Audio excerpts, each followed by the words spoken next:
Muito bem, então agora a chamada nossa já está sendo gravada.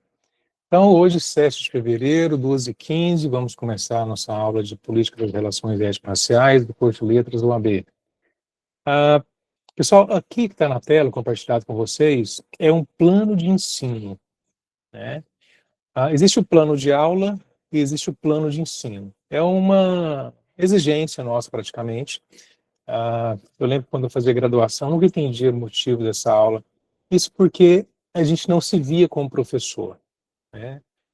Desde o início do curso. E eu gostaria muito que você já, mesmo tendo toda a sua insegurança, medo, né?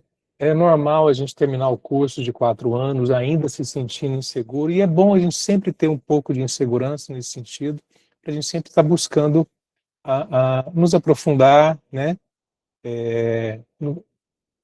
Porque a segurança, ela tem que vir fundamentada, né? Então, é daí que a gente vai se tornando um professor melhor. Isso que é um plano de ensino.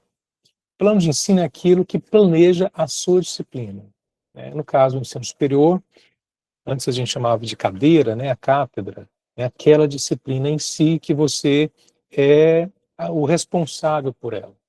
E no plano de ensino tem algumas coisas que são muito importantes, né? Dentre elas aqui é, deixa eu ver como ficou para vocês, um pouquinho maior, né? Vou aumentar mais um pouco.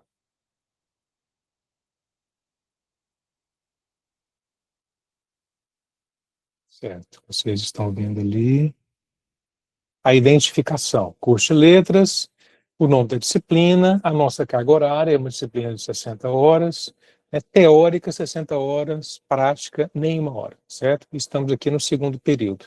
Por exemplo, quando um curso vai ser avaliado, uma das coisas que o Conselho Estadual de Educação busca é isso aqui. Eu sorteio ali, é pensar um plano de ensino de uma disciplina. Então, o plano de ensino ele deve ser muito bem pensado, muito bem organizado, e é claro que ele vai amadurecendo com o tempo. Quando o professor recebe pela primeira vez uma disciplina, assim como quando você começa a estudar um conteúdo novo, a gente sente alguma insegurança, a gente vai tendo um domínio básico daquilo, e com o tempo a gente vai se sentindo mais seguro, vai se informando mais, ministrar aulas vai fazendo você ficar mais seguro em relação a esse conteúdo. E tem uma coisa que é muito importante no plano de ensino, que é isso aqui, ó, ementa. Eu gosto muito de enfatizar essa parte da ementa, não pelo conteúdo em si, mas pelo posicionamento ético que o professor deve ter em sala de aula.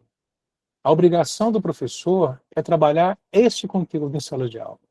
Ele não deve faltar. Assim como você vai ter o seu livro didático na escola, na universidade você vai ter na sua disciplina, além da sua bibliografia, que a gente vai chegar, a sua ementa. Lá está a essência da disciplina, né? A ementa, no início, ela pode passar por algumas mudanças, mas com o tempo ela vai se consolidando, né? E depois ela pode se renovar, né? Com o tempo ela foi se consolidando nisso aqui, que é o que a gente vai estudar.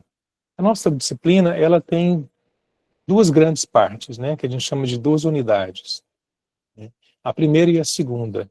Então, a gente, com o tempo e com a experiência de se trabalhar esse conteúdo, e principalmente, né, como eu disse no início da nossa conversa antes de começar a gravar, a questão do senso comum que existe sobre esse assunto, né, a primeira unidade da disciplina ela vai ter um caráter muito teórico, mas de fundamentação teórica sobre o assunto, né? Então, a gente vai em várias áreas da ciência, né, para a gente se informar melhor, ter uma consciência melhor sobre esse tema, e depois a gente vai para a segunda unidade, que vai ser as suas correlações, né, como isso se aplica na nossa história, no nosso presente, e assim por diante. Então, eu pretendo encerrar a nossa aula 3 horas. Eu sei que vocês têm mais aulas hoje. Então, eu não vou ler todo o plano de ensino, mas só os pontos principais, para que você já tenha acesso a ele, né, no nosso ambiente virtual de aprendizagem, o AVA. Então, o que nós vamos estudar nessa disciplina? muitas definições, né?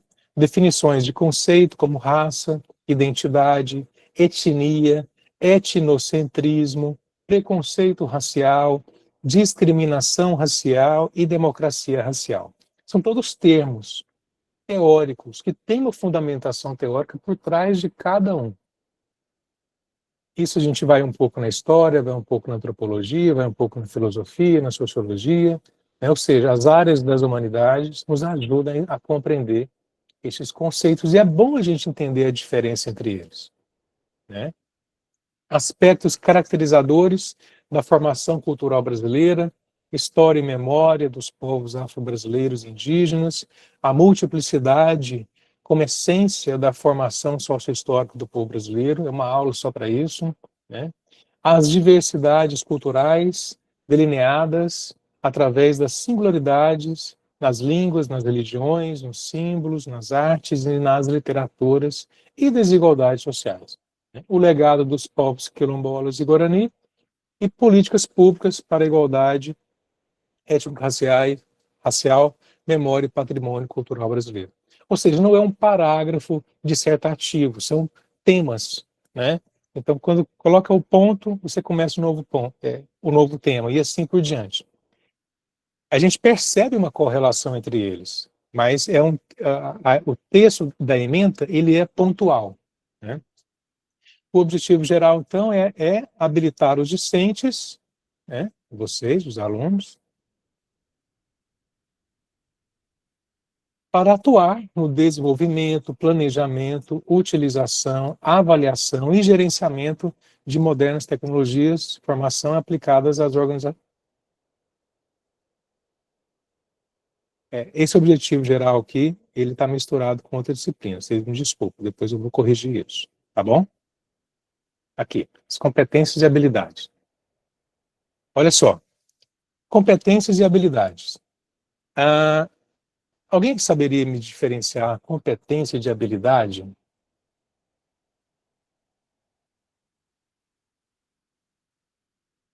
Se quiser, pode levantar a mãozinha. O Bené? Bené, explica aí pra gente uma diferença.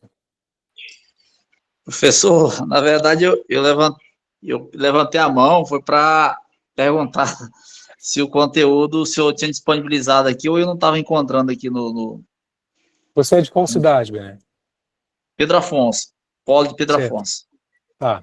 Ainda não está disponível em Pedro Afonso, tá? Eu ainda estou com dificuldade na ferramenta para replicar para as outras cidades. Então, eu espero até o final dessa aula, depois que a gente encerrar aqui, eu vou ligar para algum colega ou para a nossa coordenadora para nos ajudar nessa questão, tá bom? Professor, eu entendo assim, não sei se é correto, eu entendo competência como se fosse uma atribuição, uma responsabilidade. E habilidade, uma aptidão, né? Uma questão de você ter perfil. Não sei se está correta a minha resposta, mas eu entendo assim, competência como se fosse uma responsabilidade, uma atribuição. Vamos lá. Sim, o termo competência às vezes é visto dessa forma, né? Mas quando a gente trata dessa diferenciação na educação, eu gosto de pensar de uma forma um pouquinho mais separada, né? Para mim, a competência é aquela capacidade, aquela potência que você tem de fazer alguma coisa, entendeu? Por exemplo, você tem um carro, você compra um carro 1.0 e depois você quer comprar um carro 2.0, certo? Você sabe o que um carro 1.0 faz. E tendo o seu carro 1.0, mudando do marcha ali, acelerando, freando, você sabe a potência dele, você sabe o que ele faz. E por que você vai querer depois um carro 2.0? É um exemplo, tá, gente? Porque eu sei que o carro 2.0 ele faz algo a mais. Esse algo a mais, o que seria? Uma velocidade a mais, uma potência a mais, uma cavalaria maior, e ter uma resposta maior, né, mais rápida. De algum modo eu vou ficar até mais seguro para sair de uma esquina, para atravessar uma estrada, ou fazer a ultrapassagem de um carro. Ou seja, é a potência, é a capacidade, certo? A habilidade é o que você faz com essa potência. É o que você faz com essa capacidade. Então, de uma forma separada, competência é um saber e habilidade é um fazer. Quantos professores ou quantas pessoas você já falou assim, nossa, ele sabe muito aquele conteúdo. Ele sabe demais. É a potência, certo? E domina muito. Fala várias línguas, lê várias línguas. É uma pessoa muito culta. Ele tem uma capacidade muito grande. Olha a capacidade. Mas ele é professor. Quando ele vai dar aula, a aula dele é horrível. Eu não consigo entender nada. Ele não transmite aquilo, ele não sabe repassar aquilo que ele sabe para os outros. É como se ele soubesse só para ele. Ou seja, ele tem uma capacidade grande, mas não tem uma habilidade. A habilidade, então, é você pegar aquilo que você sabe, transformar aquilo em prática, em o fazer. Então, um é o saber, o outro é o fazer. Entendeu essa diferença de uma coisa para outra? E muitas vezes o professor fala, é a mesma coisa. Não, não é. Depende de como você está usando essa coisa. Entendeu? Por isso que, por exemplo, compreender os processos pedagógicos e aspectos culturais do passado. Ou seja, eu estou aqui, eu leio um livro, então eu vou compreender. Compreendi? Compreendi. Aprendi? Professor, ó, aprendi. Beleza. Aí o professor dá uma prova, uma questão para você. Demonstre, aí a habilidade, olha aqui. Demonstrar que conhecer a cultura de cada época é fundamental para o entendimento das relações étnico-raciais da atualidade. Se eu conheço os processos culturais, os pedagógicos e aspectos culturais do passado, eu compreendo isso aqui também. Agora, eu tenho que demonstrar. Está vendo que o verbo muda? É um verbo que vai expor, de demonstração. Então, depende como é o contexto do que você vai ter que saber e ter que fazer, que você vai montar suas competências e suas habilidades. Compreendeu? Levanta a mão aí quem compreendeu. Ó, a Sandra, pedagoga, compreendeu. Muito obrigado, Sandra. E a Sandra pode me dizer, eu conheço vários professores com titulação, com mestrado e tudo. Tenho certeza que não vai saber explicar o que é competência e habilidade. E tem muita gente que fala que é a mesma coisa. Né? Existe um documento chamado BNCC, Base Nacional Curricular, Comum Curricular, e é um texto extremamente grande. Eu gosto da base da BNCC, gosto de ler, mas ela não define claramente o que é a BNCC. Desculpa, o que é competência e o que é habilidade. Ela já te coloca ali pronta. Mas se a pessoa não compreender isso, esse saber e esse fazer, é muito difícil. Né? Hoje, para você ser professor em qualquer escola, seja pública ou privada, no seu planejamento, o que você vai ter que saber é escolher o que é competência e o que é habilidade. Isso é muito importante. Na vida de vocês vão perceber isso.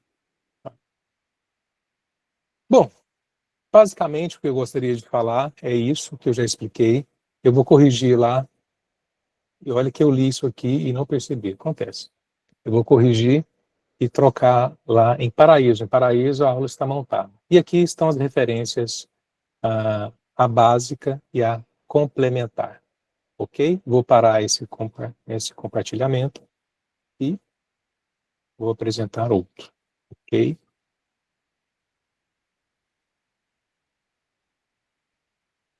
Muito bem. Fechando aqui, vou abrir nossa aula.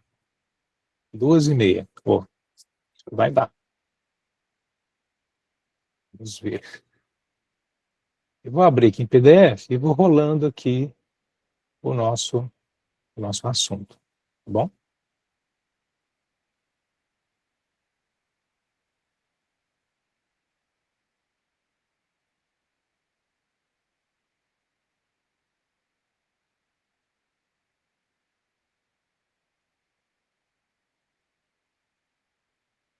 Levanta a mão aqui para mim Quem já é professor de universidade?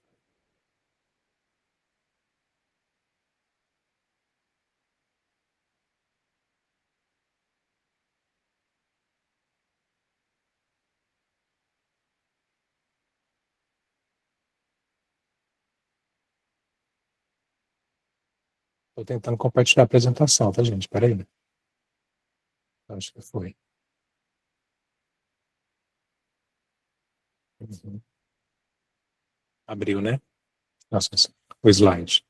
Ok, certo.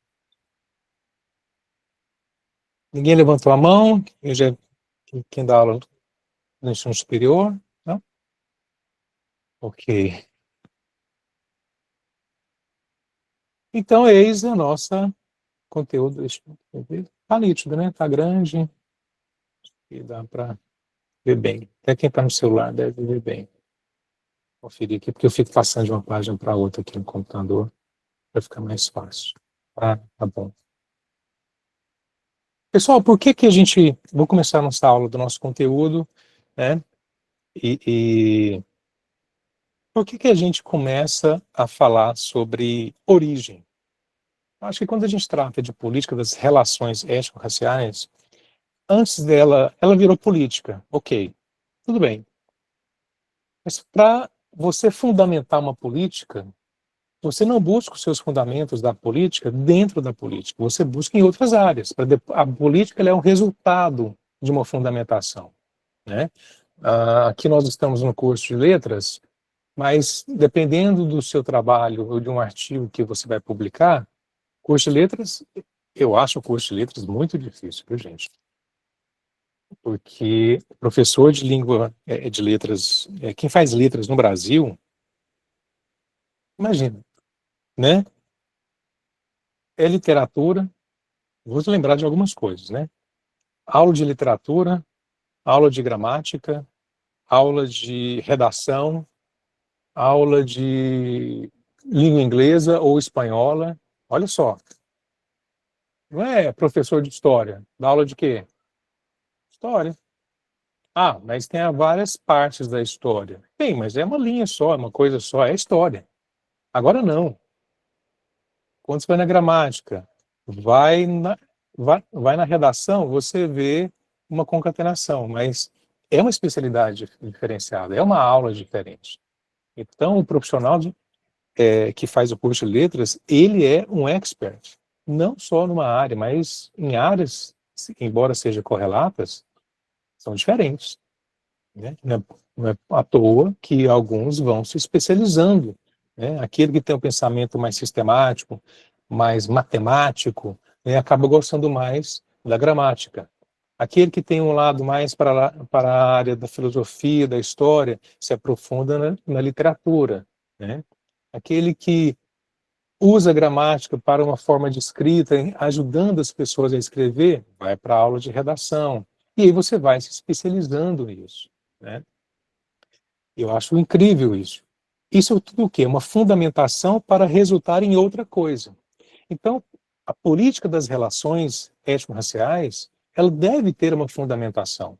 E aqui a gente vai na história, a gente vai na arqueologia, entendeu? Nós vamos para várias áreas do conhecimento para que nós tenhamos uma boa fundamentação. E principal nessa aula também, tem alguns pontos principais. Primeiro, a gente saber buscar a origem de certos assuntos. Por isso que o tema da nossa aula é teorias migratórias e origem dos povos americanos. Porque é isso que nós somos, povos americanos. É uma definição científica. Né? E aí nós vamos ver também que na ciência, se tem uma coisa que não existe muito na ciência, e ainda bem que não existe, é uma coisa chamada consenso. Né? Consenso científico. Nós vivemos, há pouco tempo, todo mundo era nascido, então pode falar que não viveu, um, um momento global de, de senso, né? Ou seja, assim, de, uma, de, um, de um grande conflito científico que foi a pandemia. Né? A pandemia, a gente viu claramente que não existe consenso científico. Por isso que também não existia consenso político. E cada um ia para um lado e para o outro, e não só não só para dois lados, mas para vários vetores, né? Em vários ângulos. Porque foi toda uma discussão que envolvia a área da medicina, envolvia a área das ciências, né? Farmacológica, envolvia muitas coisas. Por isso que aquela discussão toda. Por que eu estou falando isso? É comum as discussões, é comum, né, o embate entre ideias. Mas para a gente não ficar no senso comum, nós temos que buscar cada vez mais uma fundamentação científica.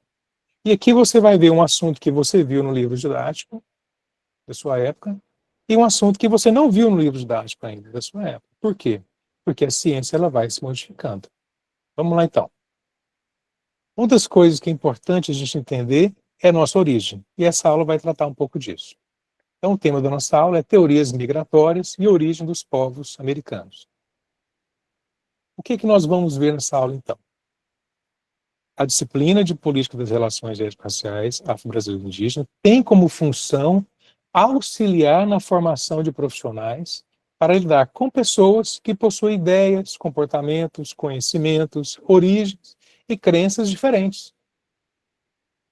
Então, um dos princípios dessa disciplina é tratar com a diferença. Né? Algo que tem sido de valor nos tempos de hoje. Por que é algo que tem sido algo com valor nos tempos de hoje? Porque ninguém trabalha sozinho, gente. Entendeu? Não tem trabalho sozinho, não tem trabalho isolado. Ah, tem alguns, tá? A gente pode escolher, tudo bem, mas até você chegar em algo assim, mesmo assim você tem uma entrega para alguém, para um público, para um cliente, para um aluno, para um coordenador, para um diretor. Né? E saber trabalhar a tolerância, a diferença entre ideias, né? Entre princípios, entre valores, é importante. Por mais que você não concorde com o outro, mas o respeito e o relacionamento são importantes. Então, vamos adentrar no tema em que explicará a gênese dos povos originários do continente americano. Né? Vamos conhecer um pouco mais a história de origem dos indígenas e, para isso, buscaremos entender um pouco sobre o início do povoamento do continente e como se deu a distribuição dos povos em todo o território. Por que a gente fala disso? Porque quando a gente estuda a história do Brasil, já começa com os indígenas aqui nesse território, que não era Brasil, e que eles também não eram indígenas. Eles não tinham esses nomes, eles não se davam esses nomes, receberam esse nome. Né? Mas o que veio antes deles?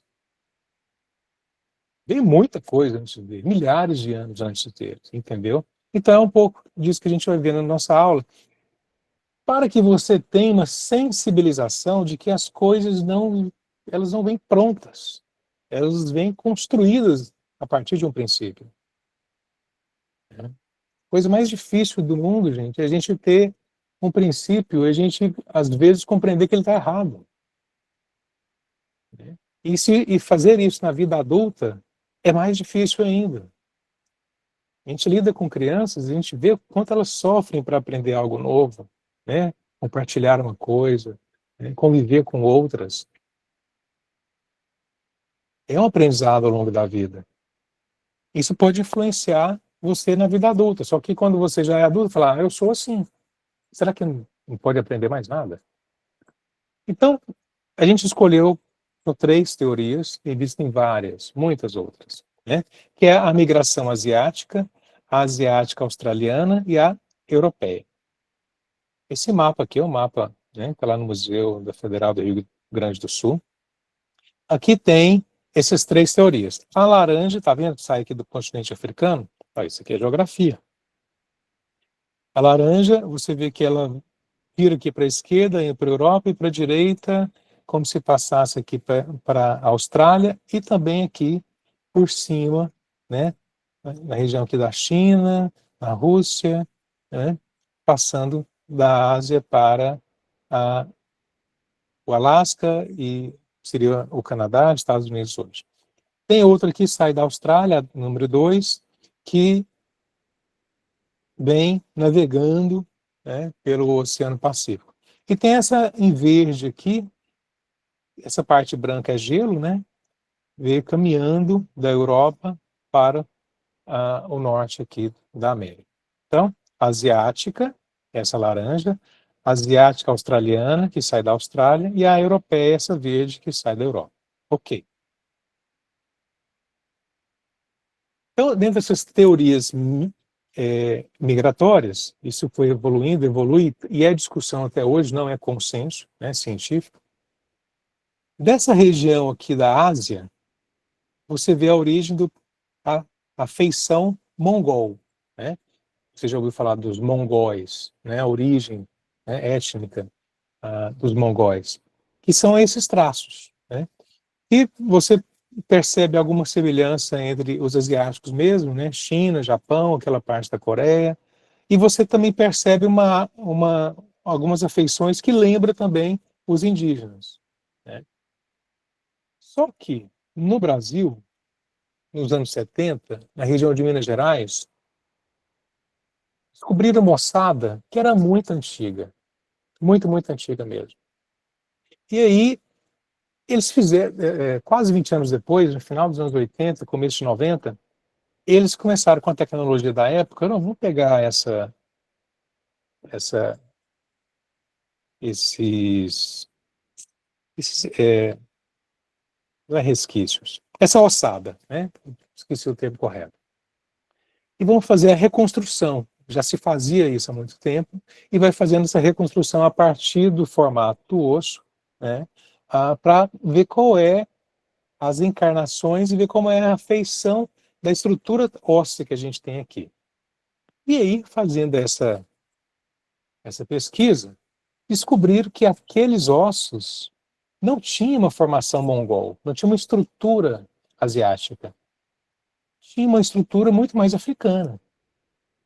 E aí foi um boom científico na época, que era um cientista brasileiro, né? Tem um artigo lá que vocês vão ler sobre isso, que ficou famoso, né, no Brasil, e ficou, de um certo modo, famoso no mundo todo. O livro didático, isso aqui é uma imagem da Luzia, é o nome que deram, né, para personificar mais, ficar mais acessível, né, é uma coisa que é muito complexa, que é esse tipo de reconstrução. E aí foi bom, então, formulamos uma nova tese científica, né?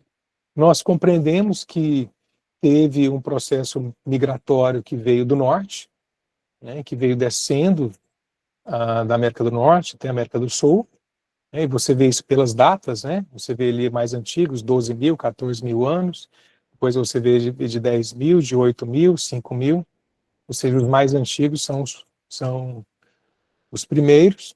Isso é uma das teorias, tem várias, viu, gente? Muitas mesmo. Tem que selecionar para preparar a aula. Mas o objetivo da aula é mostrar que a ciência se modifica muito, né? E as nossas diferentes origens. Então, quando você lê o artigo do Silveira, tem alguém pedindo para entrar, só um momento. Ele diz o seguinte, né? Se alguém um dia quiser ler o artigo original, eu posso passar também. Tem alguns pontos ali. Olha, que o processo de migração existe uma origem que veio da Ásia, ok, está comprovado há muito tempo, mas que em algum momento, não podia comprovar por onde veio, como veio, né? Existiu um povoamento de origem dentro do continente africano, e porque você vê pelas feições, e que esses povos chegaram aqui, não se perpetuaram, né? Ou seja, não continuaram, deram continuidade à sobrevivência deles, e que eles acabaram. Ou seja, não tinha como ele explicar, mas ele coloca isso no artigo e fica famoso no mundo todo, capa de revistas de altíssimo nível. Beleza.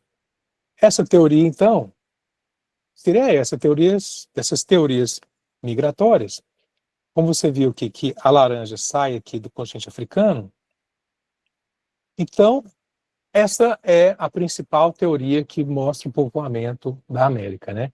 Que saiu do continente africano, que é essa seta mais escura aqui, seta preta, saiu também do continente asiático, que é essa seta cinza. De algum modo eles chegaram aqui, também chegaram que é a Austrália hoje, né, que você vê ali com os aborígenes, até hoje estão, né, estão lá, e eles vieram todos aqui e pronto, chegaram aqui na América. Ou seja, um artigo de 97, tá vendo? Esse aqui é de 1990, né? Esse aqui é uma fonte atual, né, um pouco mais atual. E esse aqui é a teoria de 97. Então foi isso. Aconteceu assim, o povoamento das Américas. Essa é a nossa origem, né? As nossas raízes ancestrais estão assim, e foi assim que eles chegaram. Bom, aí o que aconteceu? A ciência foi evoluindo, evoluindo. Um outro brasileiro, que estava na Inglaterra, né, estudando lá, estudo aqui, professor, eu estava lá estudando, eu olha, vamos fazer a reconstrução de novo da Luzia. Agora a gente tem muito mais informações, né? Gente, nós já pegamos vários outros resquícios de fósseis, né, na região de Minas Gerais, que poderia complementar. Nós conseguimos agora fazer pesquisas pelo DNA. Nós temos agora supercomputadores de inteligência artificial, né, que podem fazer essa combinação, né, em tudo isso. E a gente não precisa mais ficar fazendo aquelas montagens com massinha, com argila e tudo mais. A gente pode fazer isso tudo em computação gráfica, né? E aqui que eles fizeram, saíram novos resultados. Está vendo? Que é de 2018, a Luzia de 2018, aqui. E aí perceberam o quê? As novas descobertas. Que ela não tinha traços negroides. Que não tinha traços semelhantes ao que é comum no continente africano. Ou seja, a ciência evolui, ela, e com muito mais informação, ou seja, muito mais fundamentado. Então eles perceberam que aquela primeira teoria, ela caiu agora, aquela tese, né? E surgiu então uma nova teoria de povoamento das Américas. Olha, e essas feições são muito mais asiáticas do que de origem do continente africano. Então, essa teoria aqui caiu agora. Essa aqui, então, 2018, está vendo? Que é bem mais recente. A teoria de povoamento, então, permanece essa, saindo somente da Ásia e chegando aqui na América. Então, o que você tinha como crença, como verdade, caiu. Caiu porque tem mais informações, né? E todo esse povoamento, né, que a gente pode chamar de primeira colonização, esses primeiros povos que chegaram aqui e habitaram, né, essa nossa região aqui da América do Sul. Você vê aqui, pesquisa de 2015. Nesse mapa eu gosto muito dele, porque ele mostra aqui, deixa eu ver, isso, os principais rios, né, e buscando os resquícios, né, dessa origem, você vê principalmente a água como um elemento fundamental para a sobrevivência, em vários sentidos, para alimentação, para hidratação, para construção, para povoamento, ou seja, para fixação desses povos, né? Você vê tanto pelo mar, pelas praias aqui, né, tanto pelos grandes rios, né? Esse aqui é o Rio Amazonas, Rio Solimões, Rio Negro. Você vê que as descobertas estão sempre interligadas com a água, né? Seja pela costa, ou seja aqui o Rio São Francisco, o Rio Tocantins, Rio Araguaia. Você vê que as setas estão sempre seguindo os rios, né? Rio da Prata, Rio Paraná e assim por diante. Ou seja, essa então foi o primeiro processo de habitação, né? Número 1, Rio São Francisco, 2, Amazonas e 3, La Plata, né? Rio da Prata, aqui no Uruguai e Argentina. Ou seja, os primeiros povoamentos, né? Primeira colonização, esse primeiro domínio desses povos, vieram então da Ásia, né? Seguindo principalmente, né, o leito dos rios. Essa aula, então, gente, é mais para você compreender que verdades podem ser modificadas cientificamente. Quando a gente trata de ciência, não estou falando de outras coisas, entendeu? o artigo que você vai escrever, ele é meu artigo, eu vou assinar, é meu. Eu sou o dono dele.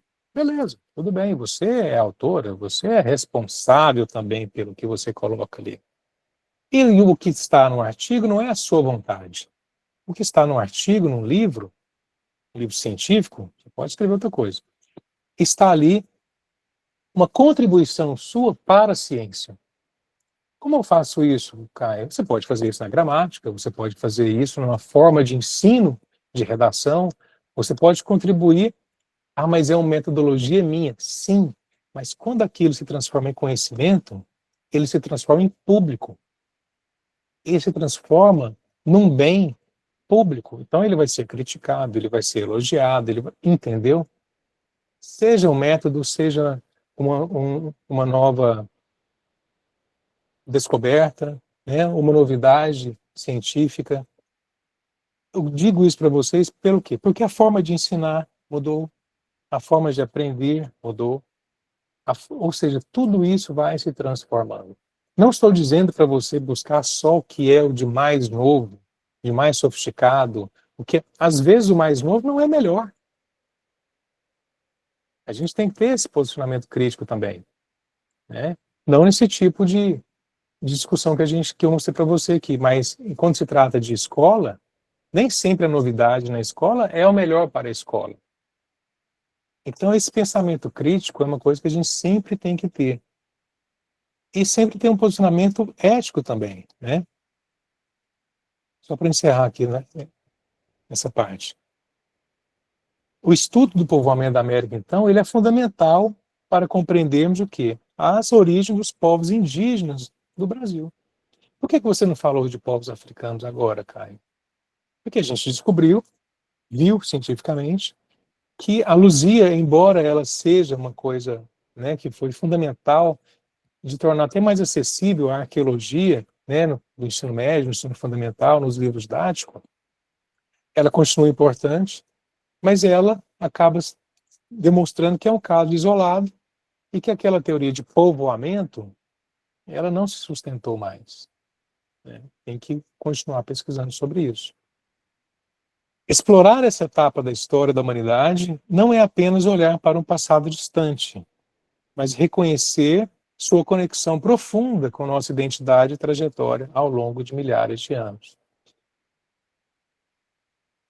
A gente tem que compreender que a nossa história, ela não começa em 1500, nem 1400, ela vem de milhares de anos antes disso, entendeu? E que a gente tem um passado comum, e que são as relações étnicos, né, sociais, raciais, que foi nos diferenciando. E é isso que a gente vai aprender nessa disciplina, né? É uma compreensão profunda sobre esse tipo de construção social, histórica, sociológica, filosófica, entendeu? E é isso que a gente vai ver, né, nessa disciplina. Essa aula, ela é uma introdução sobre a nossa origem, mas ela também é uma sensibilização para dois pontos, né, que a gente sempre deve estar buscando algo novo, sempre, e que a gente sempre tem que ter uma percepção da diferença.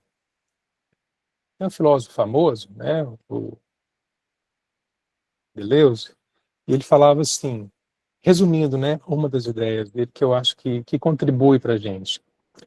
Já viu quando você olha para alguém assim, você fala assim, eu não gosto daquela pessoa, eu santo não bateu com ela. Ele não sabe dizer o que é. Aquele problema está na pessoa ou está em você? Está em você, entendeu? Então lidar com a diferença é um exercício constante nosso, né? E conviver com ela também. Eu estou olhando para o lado aqui que tem uma coisa ativando meu computador aqui que eu quero tirar. Entendeu? É um exercício constante. Sala de aula a gente convive o tempo todo, na sala dos professores mais ainda, né? E é um aprendizado que a gente tem que se olhar muito, né? Olhar muito para a gente mesmo, para a gente aprender a conviver, certo? Ok.